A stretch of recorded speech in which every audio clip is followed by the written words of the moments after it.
How can nature support us to flourish? It's not only older adults who are living with the dementia. In some cases, younger people or those with an intellectual disability or processing difficulties. There are many people who need the support of others to get through their daily life and indeed to add to the quality of their daily life. And many of you are well aware of this and working in the area for a long time. Of course, the good news is that the natural world is there to provide for us if we choose to be open to it. A simple walk out in the garden or a walk down by a river can make a great difference to the quality of a person's life. The great bonus, of course, to nature is that it's widely available and free, which is maybe why it's taken for granted so much that we're inclined to forget that it's there for us, and it is not only there for us, but encouraging us to take note and to follow. So what is it like to live with somebody or to care for somebody who's living with a dementia, be it early dementia, mid-stage or late dementia? What is it actually like? I think we should maybe look at that today. That hasn't been discussed before. I accompanied my mother through dementia, through Alzheimer's disease for 17 years. And as well as that, I have worked in the area for 20 years. I think I've come across a lot of different situations, because I would say that no two people living with the dementia are living with it in the same way. Everybody brings their own past life experience, their own personality, and their own circumstances to their daily life. Many people, of course, who've had an easy life, you might say, to date, where they've been well nourished and well looked after, might have an easier time, not always, but might have, than somebody who's had a lot of difficulty and a lot of challenges in their life in different directions. For example, financial insecurity or previous ill health or whatever, any of these things. So every single person with their dementia really has to be considered as an individual. And that's really, really important, that we look at the person first and the dementia afterwards. That we always, always put the person first. That's easier said than done. I've often said that accompanying a person with a dementia can be a pleasure, a privilege, and an opportunity. But that is only if the conditions are right. We know very, very well that it can be the exact opposite to that. I met a woman one time and she was very angry that her life was now going to change because her mother had been diagnosed with a dementia. Very angry she was. She said she had plans for her own life and she didn't want to have to sit down with her mother and spend the time looking after her, dressing her and feeding her and all the rest. Very often that can be the case, that during the early diagnosis, both for the person themselves, their family and friends, it can be quite a shock to the system. After a while that settles down very often, and everybody gets back to enjoying the person for who they are and assisting them with their needs and becoming more and more aware of their limitations over time. But what are the challenges for the carer? Well, the first thing is, I suppose, that a person needs to put a lot of energy into thinking it out, into planning how they're going to manage, whether you're doing it as a job or, as I say, it's in a family situation or a community situation. A person needs to say, well, how can I be ready for this? And that is paramount importance, that the person themselves comes into the job, comes into the day well rested, happy in themselves as much as possible, with their own needs met. And that is very, very important, that there is the feeling for the carer that there is support at the end of the day. Really important. If the support can come from the family or the colleagues, everything can run smoothly. If the carer needs to take time out or a couple of days off, or indeed their annual leave, it's good to know that other people can step in and can do the job just as well, maybe even better sometimes.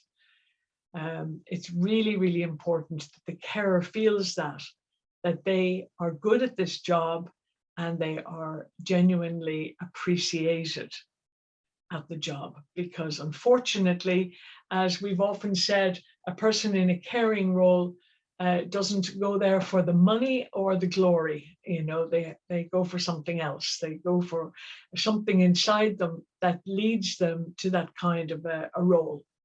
Something in them, some empathy, some altruism, something that drives a person towards wanting to look after another human being who's not really sure what's happening, what day it is, or what month of the year it is.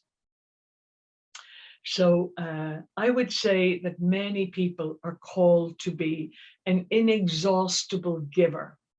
I remember with my mother, I could spend all day with my mother answering questions, repeating and repeating for hours on end.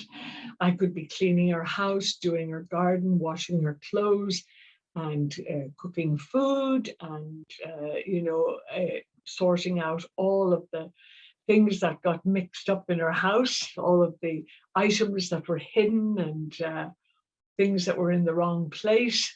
And then she would be saying, and are you going to be here tonight and tomorrow? And she would be, anxious about her own safety and her own protection. So it felt sometimes like it would never end. This was very handy for us as family to know, well, how long can you do? How many hours suits you before the other member of the family will step in, or the carer can be called to come in, the paid carer from outside. At one time, I remember distinctly, it was 3 hours, whatever stage my mom was at. All of us found that 3 hours was the maximum that we could do, because my mother had very high energy and was very, very demanding on time and questions and activities. She was extremely active in trying to get out the windows sometimes, sewing, knitting, cooking. She was always running around doing things and wanting to get out, go. So it was really tiring, We all found out very early on that to bring a young child or a dog or a cat or anything into the situation was a no-no straight away. There was a triangular effect which did not work at all. My mother needed and wanted all of the attention to be on her. She could not possibly share with the baby. And here I was, innocent at the beginning with my child in my lap, thinking, oh, my mom would really enjoy the baby. Not for very long. She used to say things like, put that child down on the carpet. Put him down. You're fussing over him too much. What she was really saying is, I need you to fuss over me. That's what she was really saying.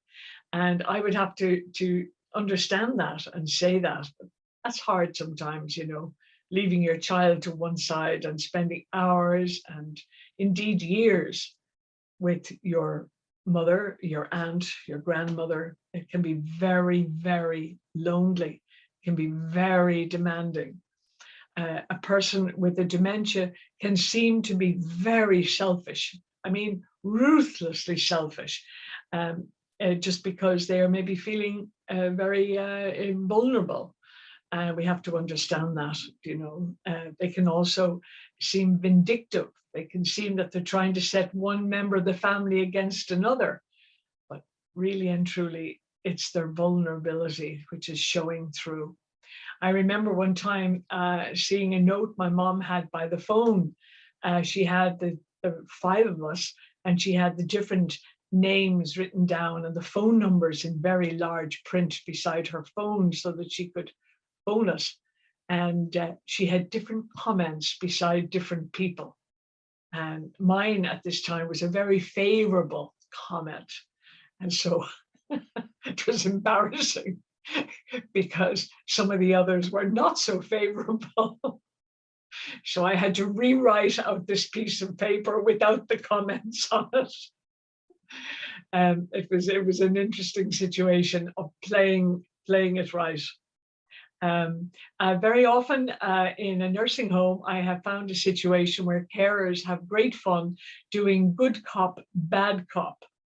So, for example, I would say with my colleague here, Danielle, I would say, "Oh, Danielle, I wonder if you could look after Una today. She doesn't like me today. She doesn't like me at all. She told me to go away." So I was able to tell her that the other girl was coming in who she likes, you know. And of course, Danielle would do this for me on another day, you know, turn the tables around, whatever, because it's really hard to get it right, especially early in the morning, can be quite difficult. So the carer is called to be an inexhaustible giver. And I am just thinking of all of the difficult situations I have seen over the years. My God, I'm sure you're very well familiar with them. My mother many times wanted to get out of the car while we were traveling on the M50. And I don't have child locks, or I didn't on my car at the time. To try to keep her in the car, I had to sing South of the Border in top voice. There were times when she wouldn't get into the car or out of the car. And I remember meeting a member of U2 one time in Arnott's car park in Dublin, The Edge, I think he was, and he helped me get my mother's feet out of the car by distracting her. She always loved chatting to men. And that was funny. I was really, really stuck. There was another opportunity. I brought my mother out for lunch, and we had our little lunch, and then she decided, having worked in the catering business herself, that she would clear all the plates from all of the tables and clean them off and bring them to the kitchen. Again, a very embarrassing situation. We were in Pennies or we were in Dunn's, and my mom loved clothes. And with 4 daughters, she used to always try to get 4 of things, you know, so 4 nighties at Christmas time, 4 pairs of tights or socks. And she would angst over it for a long, long time with her finger like this. Pink for Joyce, you know, etc. And she would look at the size and work it out and put everything into the bag and forget to pay, of course. She put them in her shopping bag and she'd be, you know, going out of the shop. And I would say, "Oh, listen, your friend is over there. We must go over and meet that girl over there," who of course was the cashier. And that's when I would hand my card over and pay for these very specially chosen nighties. And it all went well. You know, there were so many ways that we had to adjust to the situation. I remember working with the fellow, a lovely fellow in a nursing home, and for morning care, he had it down to a fine art. He used to say to me, "With some of the ladies, I dance going into the room in the morning. I'm singing and dancing. With other people, I am getting ready to say the prayers." You know, that every single person was treated appropriately, you know. That can be very, very demanding, of course. Different situations coming up. Now, the way to get around that, of course, is to be ready, if possible, for those situations. Very frequently, carers are taken for granted completely, and they're asked by their supervisors or the director of nursing or the family to do things that are really, they feel, outside of their ken. You know, it might come down to, domestic tasks. It might come down to cleaning. It might come down to maybe attending to some intimate details like putting ointment on or something that they feel is not something that they're happy with. that is a really common situation. I feel that carers are asked to do things and expected to do things, and that nobody is really appreciating them or feeling grateful for that. Now, what do you do in a case like that? Well, in my case, I remember I used to sort of, as I was taught growing up, offer it up, offer it up, say, well, I'm doing this for the greater glory, or I'm doing this for the man above, I used to say to people. But sometimes it's very, very difficult, when you feel you're being taken for granted. And it's great if you have a friend where you can meet for a cup of coffee and you can emote to a friend. That's really, really great. And that helps you to be an inexhaustible giver. Sometimes, of course, a person who's in a caring situation will have days when they'll be worrying about their own situation. Very often, a person with dementia all day long can worry about their own memory or their own health, because everything is focused on health and memory and ability. And there's a lot of talk about pathology, illness and everything. And it can be quite stressful for a carer. I think people don't understand how much a carer might be suffering even, grievance over the last person they looked after or somebody before that. They might be still grieving for a previous client. There can be great difficulties for a carer who maybe is looking at other jobs where they could make a lot more money for more predictable hours. That is certainly something that comes up time and time again. I remember a couple of months ago, I was talking to some carers in different parts of Ireland, and I was hearing the story again and again from them that the agencies were expecting them to work 1 hour here and 1 hour there and buy their own petrol and travel long distances between two clients. I think that is something that is happening quite a lot around the country. And now with rising prices of fuel, that is going to bring even more stresses and strains on the carer. And of course, we know who suffers. It's the person with dementia who suffers if the carer is under duress, has difficulty, has worries about their finances or their legal status or their driver's license or their NCT on their car or whatever it might be. So that's another thing, resources. There's another part of this as well, is that sometimes it's we can have easy times and difficult times with somebody with dementia. And we must remember that when the times are easy, when we're having a good day, when we're at the park or at the zoo or, really enjoying a picnic in the garden, that we remember to totally relax. Because emotionally, the job is quite draining anyway. Just to always be trying to have a happy voice and say the right thing, and it might be drizzling, but you say, "Oh, it'll be sunny later on." I remember somebody saying to me, "My God, you tell so many lies. You have to make up so many white lies," and you do, of course. If somebody is angsting over their mother, "Oh, I just heard my mother died," or whatever, oh boy, you're traveling with this person with all their ups and downs of emotion. That can be really difficult. Sometimes a person will burst out crying quite frequently or burst out laughing indeed, and it's like a railroad, a roller coaster of emotions.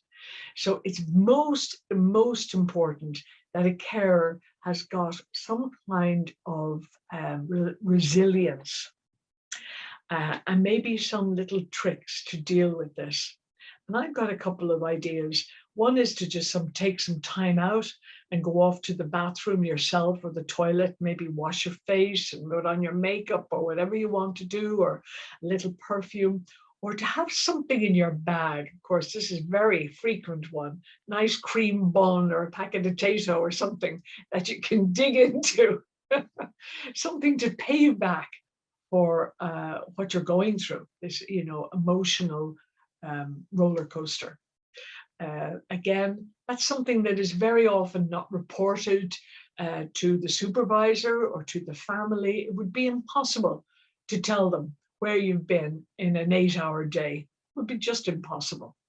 But if you have a diary and a diary on the table, a calendar diary, very important, with the full page, A4 page for each day, it makes a lot of sense to put bullet points down and explain exactly what happened at 2 o'clock, 3 o'clock, 4 and 5 o'clock, so that somebody, can look at that, anybody, the next carer or family, and they can see, oh, wow, okay, so my mother was in bad humor in the morning, but she really went crazy at 3 o'clock, trying to get out the door and whatever, Keeping a record is really a good idea, a very, very good idea, even for ourselves and for our own self-care, to realize what we're going through. Now, very often, the family will have a lot of conflict over the care of this individual. And very, very often, some of this conflict falls on the carer, I'm afraid. Yeah. The family are fighting with one another. And of course, they're being a little bit careful about that. And so they will tend to say, oh, well, no, I know you meant best. I'm sure it was the carer who did it. I saw mom was wearing that horrible red cardigan again. This type of situation, I thought that red cardigan was in the bin, and very often the carer can come in from that in for grief. Of course, the carer is the one who's seeing day by day, especially if you are a very empathetic person, an emotional person, you can see that very often this person with the dementia is stepping down into another stage of the dementia. You can see day by day how if they have, for example, a TIA or some kind of an event or an episode, you can see that this person is very sleepy, mentally not as alert, not processing things like they used to do. And you'll be the first person to see that. And that's why the carer is invaluable when it comes to the GP or the social worker or the director of nursing. And it's very, very good if anyone in the caring area can have that kind of regard for themselves and, speak up and say, look, I think your mother's situation has disimproved. I think maybe that's not been recognized, or maybe it's the tablets, or I know your mom has not been sleeping, or whatever. I think this is really important because I know when my mom was suffering with her Alzheimer's, we had one particular carer who was a very, very good. She had been a theatre nurse, and her name was Mary. And sometimes you would come and my mom would be sitting there and her hair would be greasy and she'd be wearing kind of yesterday's clothes. And Mary would straight away say, your mom declined her shower this morning and she chose what she wanted to wear. So now, doesn't she look well? And we appreciated that carer more than the other people who were putting on the show for us all the time. Because we felt, in fact, a painter was in the house one day and he phoned up my brother and he said, I don't like the way the carer spoke to your mother just a few minutes ago. It was disrespectful. And we had her gone. I can tell you within 2 hours, she was out of the house and never to return. We don't know what's happening behind closed doors as family. And of course, we want our mother to have the best of care, the same as if you're leaving a baby with a nanny. Many people want to know, well, exactly what happened at different times in the day. So there can be many, many situations that can be stressful, but let's balance that with the other. There are many situations which are just rewarding and wonderful. There are many carers who strike up relationships with their patient, if you like, or their client that are wonderful. Sometimes it's almost like a replacement mother or grandmother for the carer. and just ticks all those boxes. Somebody who's affectionate. I know my own mother used to get out of bed at night and tuck the carers into their bed because she had this very strong maternal instinct. She would actually get out and look after them and brush their hair, and it was a two-way caring. It was fabulous to see that. So many carers told us of funny situations they had with our mom, and things that happened that, of course, we didn't see since we were all coming and going. And there again, the calendar, the diary on the table was invaluable. So the title of today is Nature, the Inexhaustible Giver. And I would like to look at nature now and see how nature can be there for us, can help us when we are trying to be also givers. Well, as I said earlier on, nature is there for us. We have access to it at all levels, outside the door, outside the window, in the park, also on television and on screens, on phones and everything, in books, in magazines, on birthday cards, everywhere. It's in the patterns in our home, on the curtains, on the bedspreads, in the carpet. Nature is all around us. It's in the vegetable box in the fridge. It's everywhere. It's in the supermarket. It's everywhere we go. Nature is just all around us. And nature, of course, can be very easily transported and brought in. I know I wasn't allowed to bring flower arrangements to people who were in late stage dementia and some people who were severely ill, but I was able to bring these sweet jars with the screw-on lid and everything inside. And we've had bumblebees and floral arrangements and birds' feathers and all sorts of things brought to people inside these jars. And they brought great comfort to people, great comfort to be able to bring whatever the person really loves back to them. We had a visitor here last night, and he was saying that he knew a man who was so mad about the hunt that at the end of his days, all he wanted was to be back with the dogs. And by this time, the dogs were very old and scruffy looking, and so was the man. But they brought the dogs into the hospital, a group of the dogs, to meet the man during his last days. And they said, the man said, the delight was absolutely amazing, that this man just was so happy, to be reconnected with his friends and his nature friends, if you like. We know when we are thinking about nature and the outdoors, we first think of the sky. And we think of, sometimes we forget that the sky is changing all the time. So we could be cloud watching. That's something we could do, or bird watching. We could be writing that down in the diary every day and looking at the weather forecast.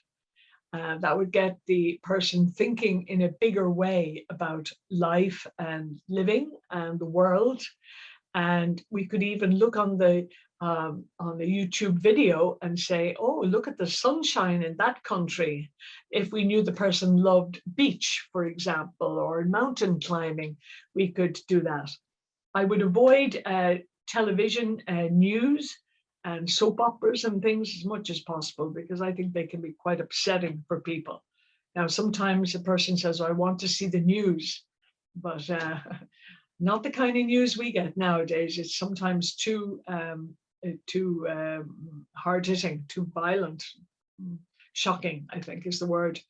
So looking at nature programs fulfills that gap. The person can see what's going on in the nest. Oh, look at, she's back with more food for the babies, or look at the badger digging. Isn't that amazing? Look at the fish swimming in the aquarium, or farm animals, whatever it is. I use virtual reality, I suppose I'll call it, just by sitting a person at a YouTube video.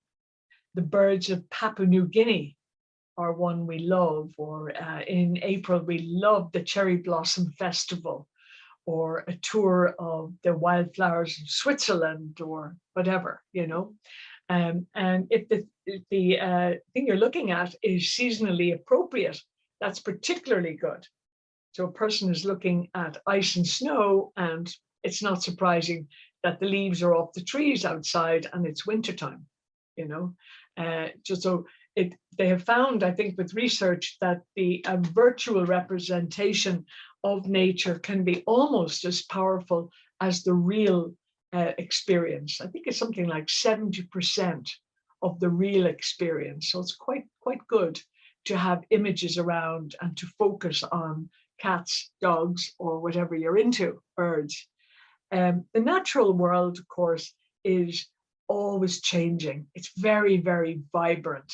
The clouds are moving in the sky, and in the soil below our feet, all of the many millions and millions of creatures are moving around and breathing and, recycling leaves and wood and everything. It's such an exciting, moving environment.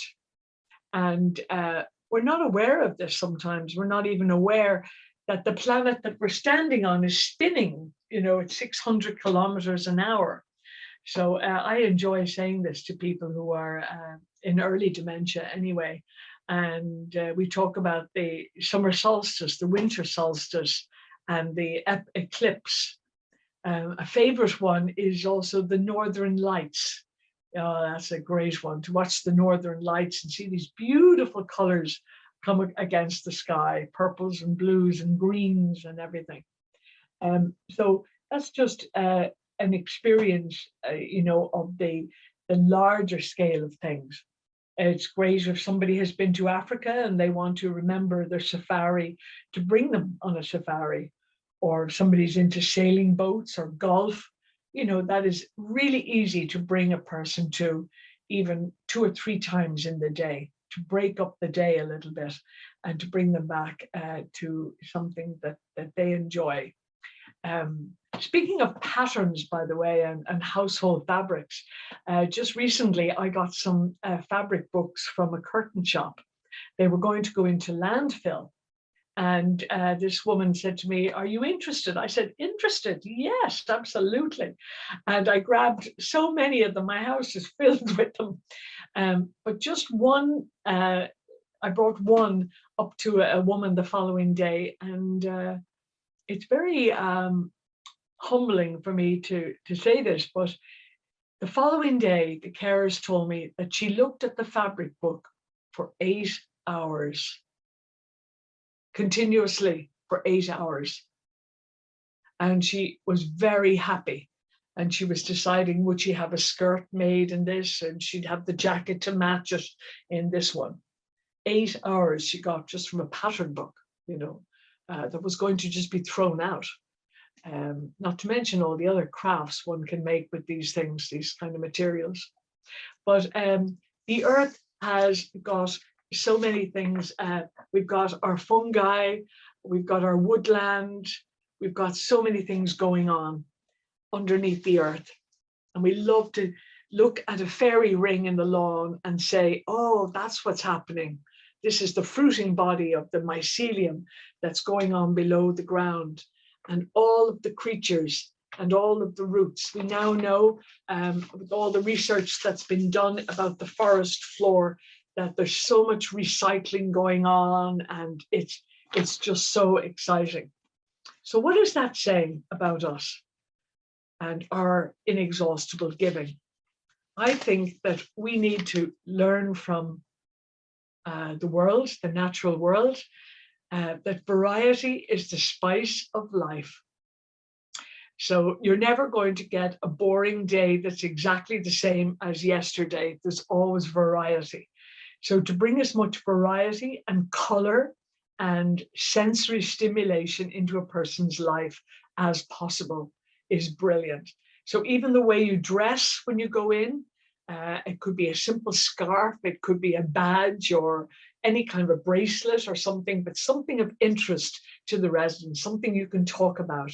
And in your bag to have lots of things that pertain to this person. Wonderful, wonderful things that will entice them, engage them, and keep them very, very happy.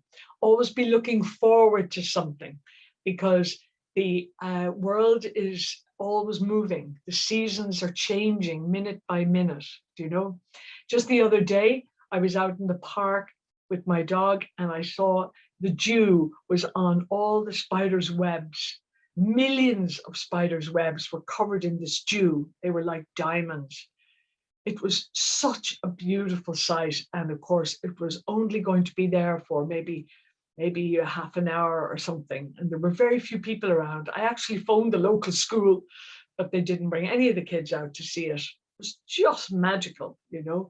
So there are moments of inexpressible beauty in nature, in just looking at something deeply. You know, oh, isn't that stunning? And do you like that color? And do you like the smell of that? And whatever. So just the variety of nature, the variety of living things and their lifestyle will bring great variety. When you're trying to be an inexhaustible giver, it'll be very helpful for you to have a bag of goodies for you. If we think about the birds, the blue tits, the chaffinch, the robin, they go through molting, a stage of molting. And that's a stage where they have to kind of go down under and quiet. You won't hear them singing during that time. So there are times when we need to learn from the birds and we need to say, do you know something? I'm not feeling well today. So I'm going to let Molly watch Gone with the Wind or The Sound of Music. I'm going to cheat a bit today. You know, I'm going to just take time out for myself during the day because I need to be here. The other carer is not available, but I'm really not up to it. So I'm going to have to take a little bit of time for myself, like a bird, as I said, molting. If we think of the badger, and I talked about the badger earlier, the badgers are very busy at night, getting everything ready for the following day. They're very fussy about their housekeeping. As a matter of fact, it's thought that the badger builds a special set for himself or herself when they're getting older. They're very tidy, they're very careful. They eat the bramble and the elderberries. And a lot of research going on at the moment about all of that. So the lesson that we can learn from the badger is to be active. Maybe the night before, maybe take an early night, maybe have your lunch ready for the next day, know the outfit you're going to wear, maybe reflect on the day you had and decide that, yes, you're going to have to speak to the daughter about this situation. It's just not good enough, you know. Use the time away to tidy up your own house, your own life in your own world in order to be an inexhaustible giver. And from time to time, think of the butterfly that comes from the cocoon. Think of them. Wrap yourself in silk. Wrap yourself in silk sometimes and give yourself an easy time. You know, say to yourself, do you know something? You're brilliant. You're working so hard. Nobody knows how much you're giving. So treat yourself to a day out, you know, go to a film and have a meal out and buy something for yourself because you're working hard and you're doing really, really well. So the world is an inexhaustible giver and it keeps coming back again and again. I would like to include a photograph of germinating seeds. It's hard to believe that a little seed is where all life began, really. All of us and the trees and everything that's out there began as a tiny little seed, vulnerable and beautiful, and yet with all the capacity to grow. So we have to believe that we have treeness within us. We have to know that. We have to be resilient in this life. That's what makes us strong. That's what Charles Darwin said anyway. Resilience is the thing, to be resilient and to be able. I haven't mentioned music, but I did at earlier times mention birdsong. Song is the one thing that really connects us with earlier days, with happy days, with special occasions. And there's great music in nature, the music of the raindrops on a corrugated roof is one of my favorite sounds at the moment, and the splashing of water at the early morning swim in the local pool, the light reflected on the water, but the sounds, the beautiful sounds of the birds at this time of the year, the autumn, calling out in the morning, the pigeons, the crows, and then to see and hear the little robin and the blackbirds, all the sounds, the wonderful sounds, and the sound of music that we play. At this time of the year, I tend to play Vivaldi, The Four Seasons, and I tend to play piano music, a lot of Schubert, for example, and Chopin. It's a lovely time of year for music, and it's a lovely time for the world. So thank you very much. I'd like to thank Engaging Dementia, Kim Tully and Danielle for this opportunity. Bye-bye.